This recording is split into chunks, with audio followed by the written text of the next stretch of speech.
लढणार की महाविकास आघाडी म्हणून सामोरं जाणार? असं आहे की नागपूर महानगरपालिकेमधलं आमचं स्थान, आमची ताकद याचा मला पुरेपूर अंदाज आहे. मला अंदाज नाही अशातला भाग नाही. आणि मी हवेमध्ये गोळीबार करणारा कार्यकर्ता नाही. पण एक मात्र सांगतो की आजपर्यंत आमच्या पक्षाला योग्य ते स्थान, योग्य ती संधी या महानगरपालिकेमध्ये मिळाली नाही. त्याचबरोबर विदर्भामध्ये अन्य भागातसुद्धा मिळाली नाही. आणि म्हणून आमचा पक्ष, आमच्या पक्षाचे या ठिकाणचे पदाधिकारी आणि पक्षाचे कार्यकर्ते संधीची वाट बघतायत.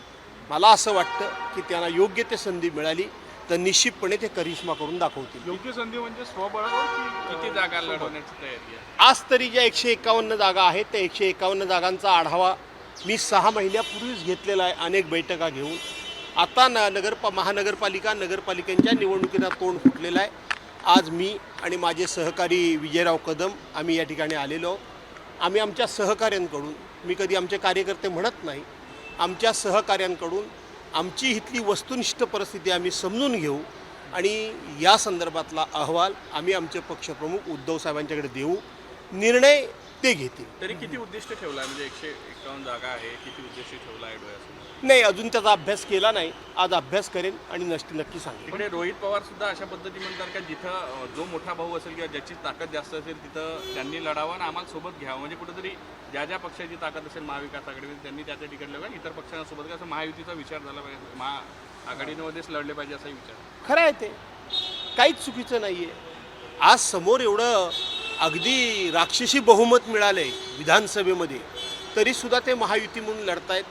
आज आमची थोडीशी बाजू नाही म्हटलं तरी कमी आहे. त्यामुळं आम्ही आघाडी म्हणून समन्वयानं, समंजसपणे आणि आपापली ताकद ओळखून जर लढलो तर त्याचा फायदा आघाडीला होईल. याबद्दल काही दुमत असण्याचं कारण नाही. तुमच्या सहकाऱ्यांच्या मनात आहे की ही जागा स्वबळावर लढावी? कोणाचा? असं आहे की आपल्या हिंदू धर्मामध्ये आणि आपल्या भारतीय संस्कृतीमध्ये कोणाचाही वाढदिवस असला तर त्याच्याबद्दल अभिष्टचिंतन केलंच जातं, त्यांना शुभेच्छा दिल्या जातात.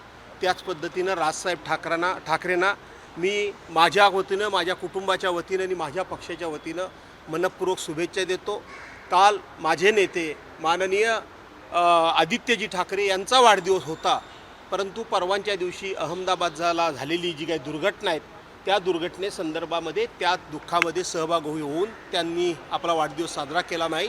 आज पुन्हा त्यांना मी एकदा माझ्या वतीनं, माझ्या कुटुंबाच्या वतीनं आणि संपूर्ण महाराष्ट्राच्या वतीनं शुभेच्छा देतो.